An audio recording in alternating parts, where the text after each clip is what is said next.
pra render tudo que sou a ti, tudo que tiver. Receba aqui, Senhor, meu perfume, minhas lágrimas que vão cair, e basta um olhar do seu rosto e eu fui perdoado logo que te vi. E todos os meus tesouros eu vou derramar diante de ti. E eu quebro meu vaso, eu quebro meu vaso aos teus pés,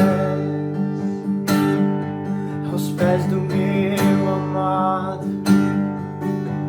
E eu quebro meu vaso, eu quebro meu vaso aos teus pés, aos pés do meu amado.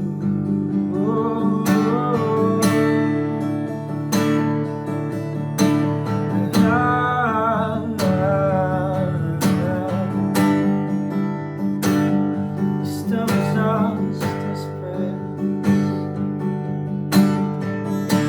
e aos teus pés estou pra render tudo que sou a ti, tudo que tiver.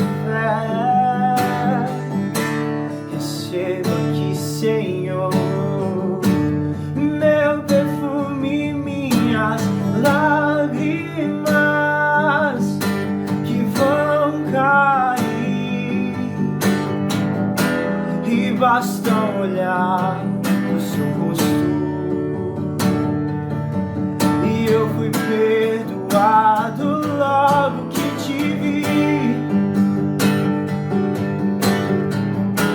E todos os meus tesouros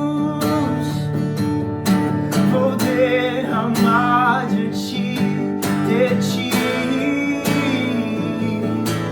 E eu quebro meu vaso, eu quebro meu vaso aos teus pés, aos pés do meu amado. Eu quebro meu vaso, eu quebro meu vaso aos teus pés, aos pés do meu amado. E não importa o preço do perfume derramado, tua presença vale mais, tua presença vale mais. E não importa o preço do perfume derramado, tua presença vale mais, tua presença vale mais. Se derrame na presença dele agora. Entregue todo o seu melhor a ele. O seu melhor é o seu coração. Derrame o seu coração na presença dele. E não importa o preço do perfume derramado, tua presença vale mais, tua presença vale mais. E não importa o preço do perfume derramado, ela vale mais, tua presença vale mais. E eu quebro meu vaso, eu quebro meu vaso aos teus pés, aos pés do meu amado. E eu quebro meu vaso, eu quebro meu vaso aos teus pés, aos pés do meu amado. E deixa quem quiser falar. Não importa o que vão dizer, que custe o preço que custar, eu quebraria o vaso outra vez. E deixa quem quiser falar. Não importa o que vão dizer, que custe o preço que custar, eu quebraria o vaso outra vez, outra vez.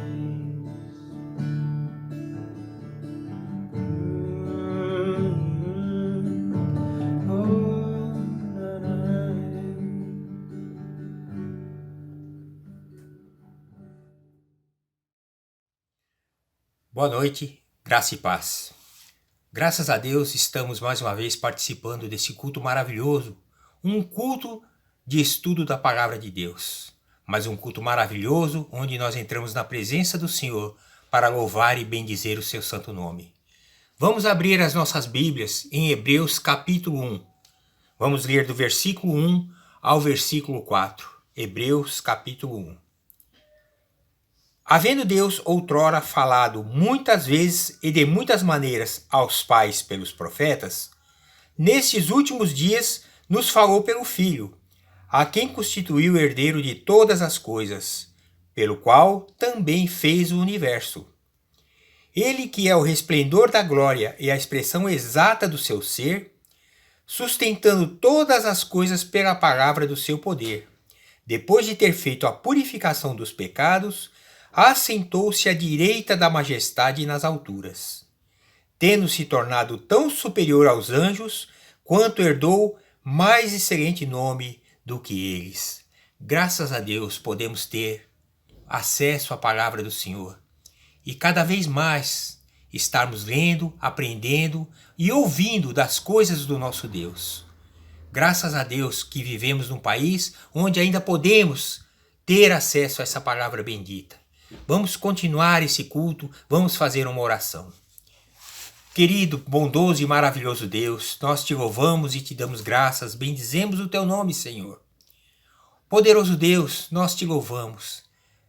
Nós te agradecemos porque o Senhor tem nos guardado, a despeito de todas essas coisas que estão acontecendo, essa pandemia, Senhor. O Senhor tem guardado as nossas vidas, tem guardado a nossa igreja. Deus, continue nos abençoando, continue abençoando os nossos familiares, os nossos pastores, a nossa igreja, os irmãos da igreja, Senhor. Sustenta e abençoa cada um, Senhor. Meu Deus e meu Pai, recebe a nossa oração, recebe os nossos cânticos e louvores, Senhor. Recebe, Senhor, porque fazemos de coração, Senhor. Entregamos tudo a Ti, Senhor. E pedimos que o Senhor venha falar poderosamente através da Tua palavra, Senhor. E que possamos cada vez mais e mais estarmos interessados, Senhor, e aprendendo das Tuas coisas santas. Abençoe as nossas vidas e te damos graças em nome do Senhor Jesus Cristo. Amém.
Que a graça e a paz do nosso Senhor e Salvador Jesus Cristo esteja sobre a sua vida, sobre a sua família.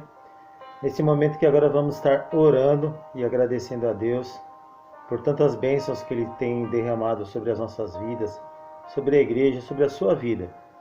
Vamos agradecer a todos aqueles que têm participado, orado, contribuído, abençoado esse ministério da Igreja Batista Nova Vida.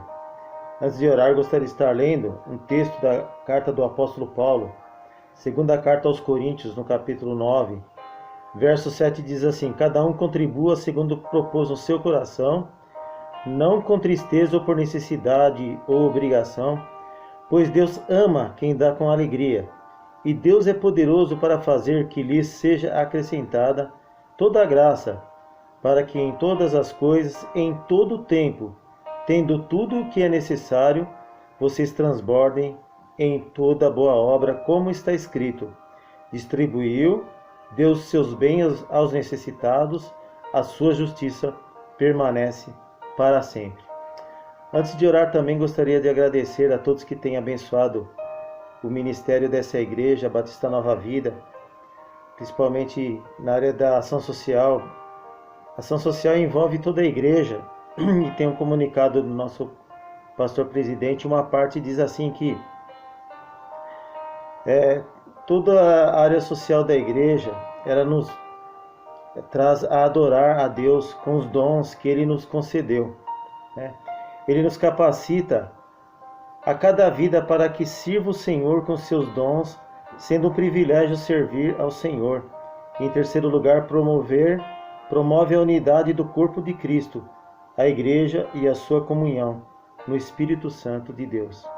Então, esses três fatores são fundamentais para que toda a igreja esteja unida em ação social, abençoando, independente dos departamentos, todos têm abençoado e contribuído esse ministério. Por isso nós vamos agradecer, para a glória do nome do Senhor Jesus. Vamos orar. Graças te damos, Deus. Obrigado, Senhor, por mais um dia que o Senhor nos permite, ó Pai, estarmos invocando o Teu nome, Senhor, nesse culto de estudo da Sua palavra. Pedimos que o Senhor abençoe cada vida que agora está conosco, orando, Senhor, suplicando, pedindo, Senhor, por curas, ó Senhor, por salvação, Senhor, por direção, Senhor, pelo Teu poder, pelo Teu Espírito Santo, para que possa continuar trilhando, continuar, Senhor, seguindo o caminho, a verdade e a vida, que é o nosso Senhor e Salvador Jesus Cristo. Pedimos a Sua bênção para esta igreja Batista Nova Vida, na vida do pastor Kenji, da sua família, de todos os pastores e todas as famílias que congregam e abençoam este lugar, não só com as suas contribuições, mas com as suas vidas, que são principais para que o nome do Senhor seja engrandecido, exaltado e glorificado nesse lugar. Obrigado por tudo. Continua conosco. É o que já te pedimos e já te agradecemos, em nome de Jesus. Amém. Deus abençoe a todos. Fiquem na gloriosa paz do nosso Senhor e Salvador Jesus Cristo. Amém.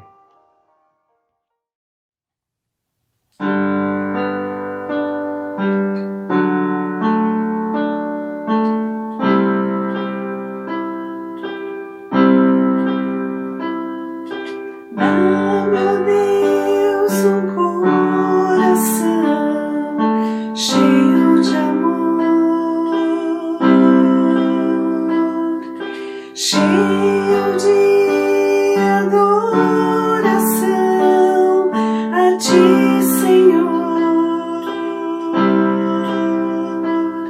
Te louvarei, Jesus, não apenas quando eu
Olá, meus irmãos, minhas irmãs. Eu quero desejar a todos vocês muita saúde e paz na mais plena graça do Cristo que adoramos, nosso único e suficiente Salvador e Senhor das nossas almas. Hoje meditaremos um pouquinho no Salmo 64, um salmo que lembra um pouquinho o 62, e como toda poesia hebraica, dividida em 3 partes, é de fato um salmo também ímpar, que traz muitas coisas interessantes para que a gente aprenda com o rei Davi. Quero ler este salmo porque a leitura da palavra é imprescindível para alimentar nossa alma, nosso espírito, nosso corpo, todo o nosso ser. Salmo 64, um salmo de Davi, que diz assim: proteção contra as injustiças. E Davi escreve, inspirado por Deus, assim: ouve, ó Eterno, minha voz quando expresso meu lamento, protege a minha vida do inimigo ameaçador. Defende-me da conspiração dos ímpios e da ruidosa multidão dos perversos. Eles afiam suas línguas como espadas e como flechas disparam suas palavras cheias de veneno. E de suas trincheiras ocultas atiram contra o homem íntegro. Atacam de emboscada sem o menor receio da justiça. Estão absolutamente dominados pela maldade. Conspiram para tramar ciladas e argumentam entre si: quem nos descobrirá? Tramam a injustiça e declaram: fizemos um plano perfeito. A mente e o coração deles buscam legitimar os crimes cometidos. Entretanto, é Deus quem dispara contra eles uma flecha e de pronto os fere de morte. Sua própria língua lhes provocará o fracasso repentino. Todos que assistirem a esse triste fim menearão a cabeça e zombarão deles. Então todos os seres humanos temerão e proclamarão as obras de Deus, meditando sobre esses grandes feitos de Deus. Que se alegre o justo no Eterno e nele busque refúgio. Congratulem-se todos os retos de coração. Amém.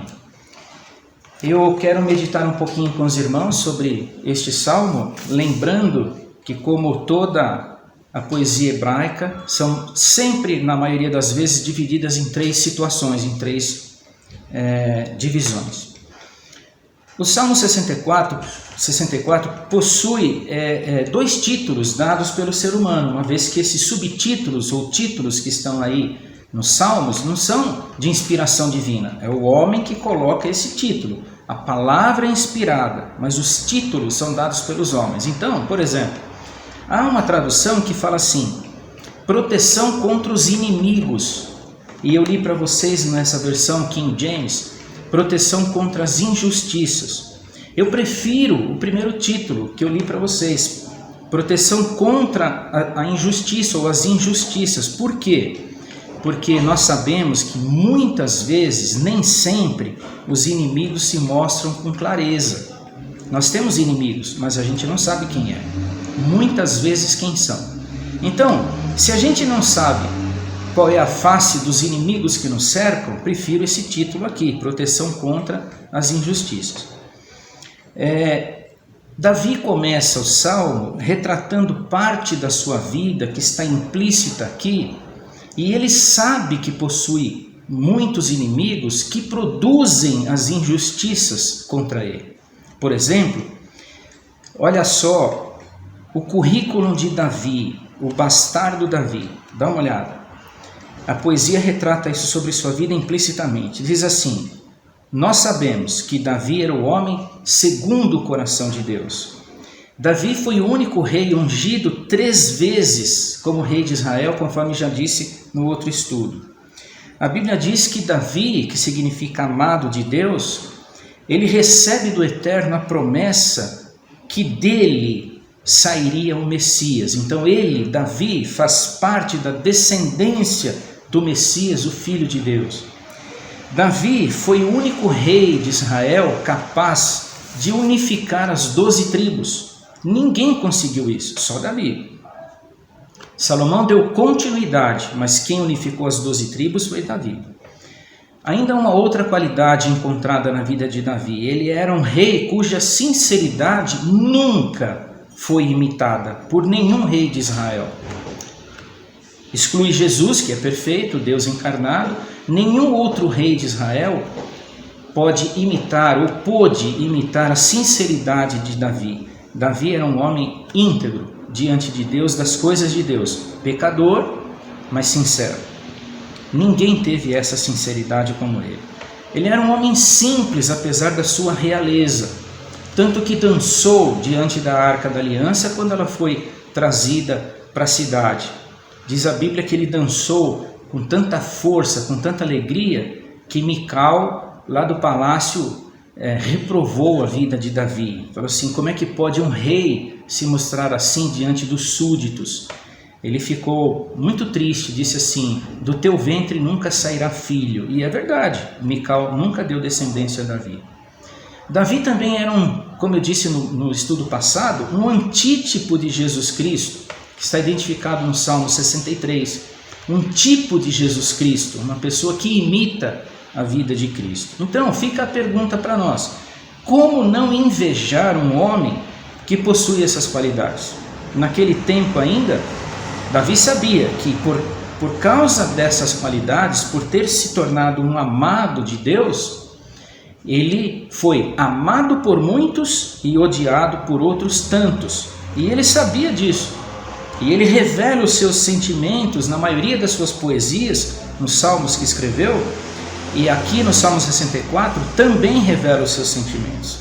De maneira que a poesia pode se dividir de 3 maneiras muito interessantes. Quer ver uma coisa? A primeira parte da poesia: Davi ora para que o Eterno coloque sua vida fora do alcance dos conspiradores. Então, como é que Davi sabia que no seu reino e fora dele haviam aqueles que o amavam preciosamente e eram capazes de entregar sua vida por ele? Mas como é que ele sabe que também existiam conspiradores? É muito interessante, porque o Salmo diz, dos versículos 1 a 4, quando ele fala: ouve, Eterno, a minha voz, quando eu expresso o meu lamento, protege a minha vida do inimigo e ameaçador, defende-me da conspiração dos ímpios e da ruidosa multidão dos perversos. Aí você continua lendo até o verso 4, Davi vai identificar quem são os conspiradores. Os conspiradores possuem algumas qualificações que são só deles. Quer ver uma coisa? Davi sabia que eles eram perversos. Está escrito aí, de 1 a 4. A perversidade é uma palavra hebraica que diz aquele que faz mal com prazer. Satanás, por exemplo, faz mal com muito prazer. Assim existem alguns homens que às vezes nos cercam e que nos fazem mal com muito prazer. E Davi sabia disso. Aitofel, por exemplo, era um deles, que vivia no reino e que vivia conspirando contra Davi. Então ele sabia como é que se identifica um conspirador. É um homem perverso que faz a maldade e faz com prazer. Depois ele fala assim, que a língua dos conspiradores é uma língua afiada como espada. A espada de um guerreiro naquele tempo era uma espada como as facas do sushimen de hoje em dia. Elas cortam de ambos os lados e elas cortam com muita tenacidade. Por exemplo, aquela facada que o senhor presidente da República recebeu daquele cidadão era uma faca de sushimen. Então, o que acontece? Aquela facada que ele levou cortou dos 2 lados. Então, Davi sabia que a língua dessas pessoas é como essa espada afiada, como essa faca de sushimen. As palavras venenosas que ele diz aí nos versículos de 1 a 4 são outras características dos conspiradores. E quantas pessoas não falavam mal de Davi? Quantas pessoas não falavam palavras venenosas contra o rei Davi? E também ele fala sobre trincheiras ocultas. Bom, trincheira a gente sabe que numa guerra é uma espécie de lugar onde os soldados ficam para se proteger. Então os conspiradores criam trincheiras ocultas para falar mal contra o rei, viver contra ele, praticando coisas e ainda se escondendo nas ocultas contra o rei. Depois ele também diz assim, que os perversos lhes preparam emboscadas, ciladas. E Davi, por muitas vezes, foi protegido por Deus para não cair nessas armadilhas. Então, a primeira parte da poesia é essa. Davi ora para que Deus o coloque fora do alcance desses homens que praticam essas coisas que são chamadas por ele de conspiradores. A segunda parte da poesia, Davi sabe que os planos malignos são vistos por Deus. Versículos 5 e 6. Estão absolutamente dominados pela maldade, conspiram para tramar ciladas e argumentam entre si. Quem nos descobrirá, dizem os conspiradores. Tramam a injustiça e declaram: fizemos um plano perfeito. A mente e o coração deles buscam legitimar os crimes cometidos. Então Davi sabe que eles têm na mente e no coração planos que eles acham perfeitos, como nos dias de hoje na geopolítica. Muitas pessoas tramam, inventam doenças, inventam tantas coisas. Elas tramam, mas elas se esquecem que o coração delas, para elas pode ser um plano perfeito, mas Davi diz nos versículos em diante que eles estão sendo vistos por Deus. Então, a primeira coisa que nós encontramos nessa segunda parte da poesia é que, apesar das conspirações ocultas, das trincheiras ocultas, onde se faz as conspirações, onde se armam as ciladas e as maldades para derrubar o rei, apesar das maldades deliberadas, efetuadas com prazer, apesar das injustiças tramadas, as invenções contra o reinado de Davi, apesar dos conspiradores se acharem num plano perfeito, como diz aí a Escritura, cujos corações são entenebrecidos por esses sentimentos, Davi sabe em quem confiar. Então, nos dias de hoje, isso também nos serve, porque às vezes há muitas amizades que nós primamos e que a gente acha que é muito sincera, mas como igreja de Cristo nós precisamos tomar muito cuidado, porque muito embora todas essas considerações dos malignos, as conspirações ocultas, as maldades deliberadas, as injustiças tramadas, os conspiradores se acham perfeitos, mesmo contra uma nação, Davi sabia que os planos malignos são totalmente vistos por Deus. E a última parte da poesia, Davi sabe que o coração do justo permanece em seus nobres propósitos. 7 a 10 ele diz assim: entretanto, ó Deus, quem dispara contra eles uma flecha e de pronto os fere de morte, sua própria língua lhes provocará o fracasso repentino. Todos que assistirem a esse triste fim menearão a cabeça e zombarão deles. E daí vai. Então Davi sabia que o coração do justo, ele permanece nos seus nobres propósitos, porque Davi conhecia na Torá a lei da semeadura e da colheita. Davi sabia que a alma que peca, essa morre. Ninguém paga pelo pecado de ninguém. Ninguém sofre o pecado de alguém. Nós sofremos na coletividade, mas individualmente, quem peca, ou quem semeia vento, como diz a Bíblia, colhe tempestade. Então, Davi sabia que a lei da semeadura e da colheita ela é inevitável, dada pelo Senhor por sua palavra. Por exemplo, os conspiradores emitiam flechas de morte contra Davi e o seu reino, contra o seu governo. Mas, apesar de eles conspirarem contra Davi de todas aquelas maneiras, com trincheiras ocultas, com palavras venenosas, com língua afiada, com emboscadas, apesar de serem conspiradores ocultos e deliberados, com maldades, etc., ele sabia que os perversos colheriam a semeadura, colheriam dessa semeadura que eles praticavam. Por exemplo, a flecha de morte. Quem é que vai direcionar contra eles uma flecha de morte? O próprio Senhor Deus, em quem ele confia que protegerá a sua vida e o seu reino. É Deus quem nos protege. É Deus quem vai proteger Davi aqui, e ele reconhece isso. Deus vai expedir uma flecha de morte contra esses conspiradores. Basta olhar para Aitofel e para muitos inimigos do rei para vocês verem o que aconteceu nas Escrituras Sagradas. Depois ele fala que os conspiradores, como Deus conhece o coração e a mente deles, Deus os faria fracassar pela mentira. Eu tive a oportunidade de presentear o presidente da República, Jair Messias Bolsonaro, com a Torá. Está lá no Palácio do Planalto, num lugar de honra, a palavra de Deus. Ela está lá dentro. Então o Senhor está trabalhando com aquelas pessoas. É interessante que eu gosto muito quando ele vira para o povo e fala assim, que o governo dele é ilustrado, inspirado num verso de João, quando ele diz assim, e conhecereis a verdade vos libertará. Eu espero que o coração dele seja sincero, porque o coração de Davi era. Então todas as pessoas que depunham contra Davi fracassaram por conta da mentira, porque a verdade sempre prevalece. Então tomara a Deus que os governos do mundo aprendam a valorizar a verdade para que os povos não sofram. Depois Davi diz que Deus iria transformar toda essa conspiração em zombaria, ou seja, eles seriam zombados por causa da mentira e da conspiração contra Davi e o seu reino, de maneira que Deus faria com que eles fossem zombados, e quem olhasse para os conspiradores poderiam menear a cabeça. Menear a cabeça, do ponto de vista do judeu, é trazer a vergonha. Então, meu pai me ensinou no berço. Meu pai foi um empresário muito amado em São Caetano. E era um homem que dividia o pão constantemente.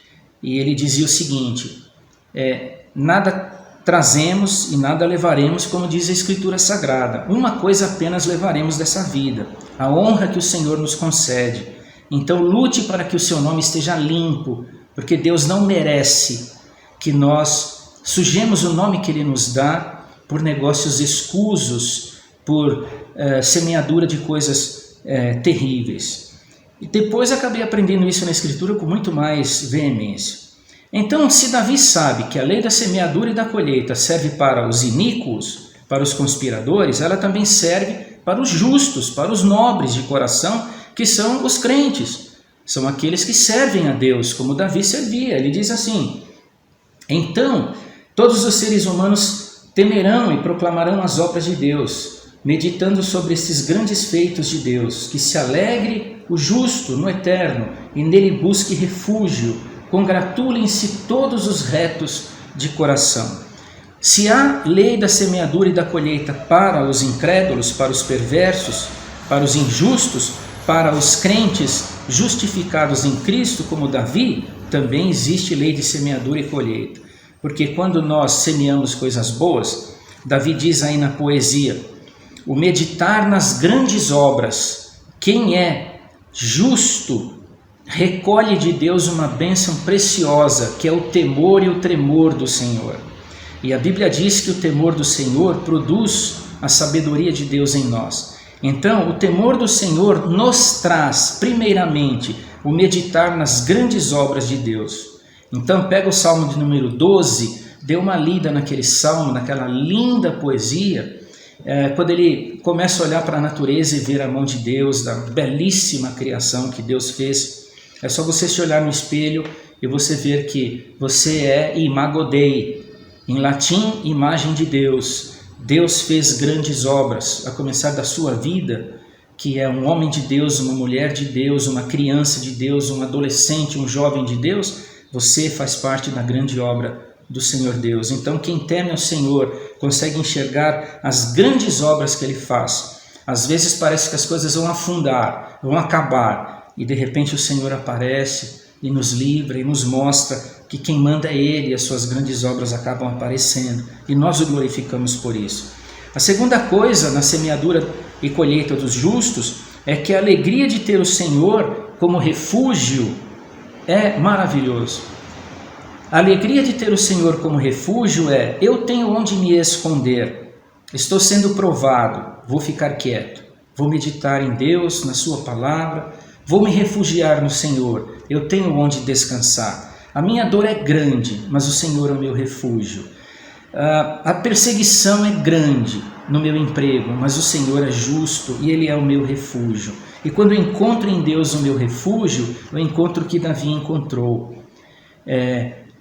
Pode se levantar quem quiser, com a posição que tiver, mas o Senhor será sempre o nosso refúgio.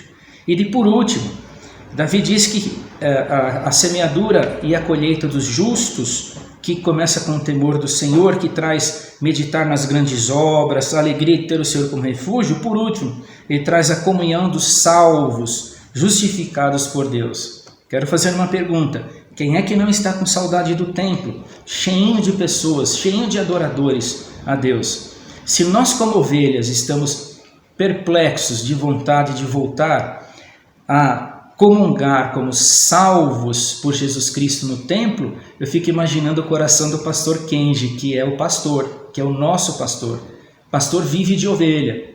E se é uma coisa que o Kenji tem, é que ele cheira ovelha. Pode observar, todo culto ele termina, ele vai lá para onde o vento faz a curva, porque ele quer me dar um abraço, ele quer te dar um abraço. Então, a comunhão dos salvos, dos justificados por Deus, é a colheita dessa semeadura que nós fazemos dentro do temor do Senhor, que Davi também encontrou neste salmo.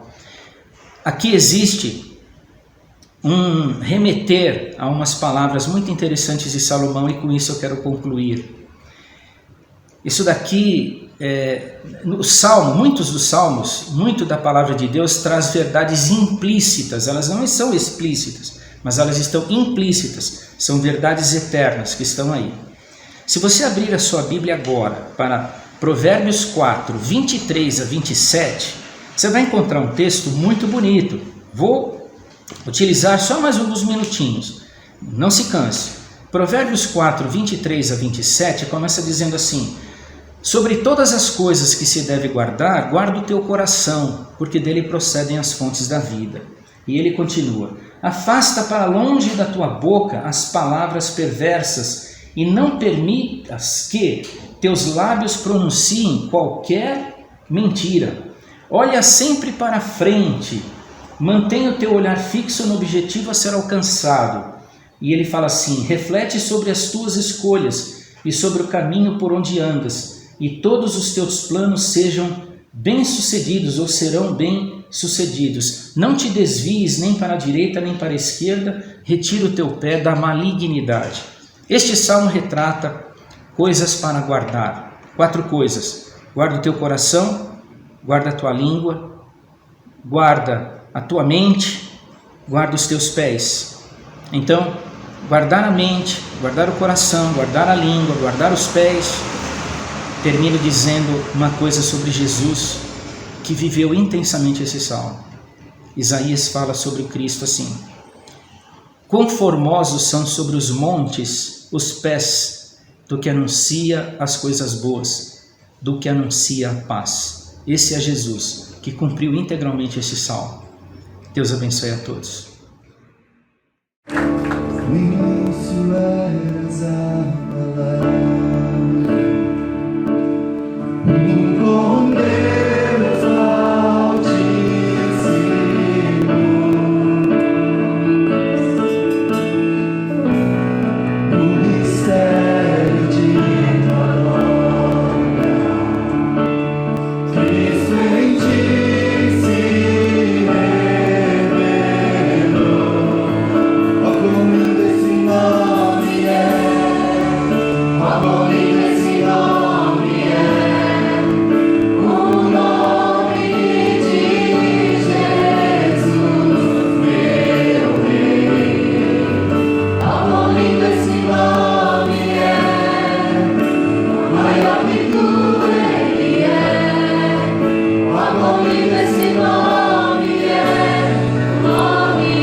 é lindo, que é santo, que é poderoso, que é formoso.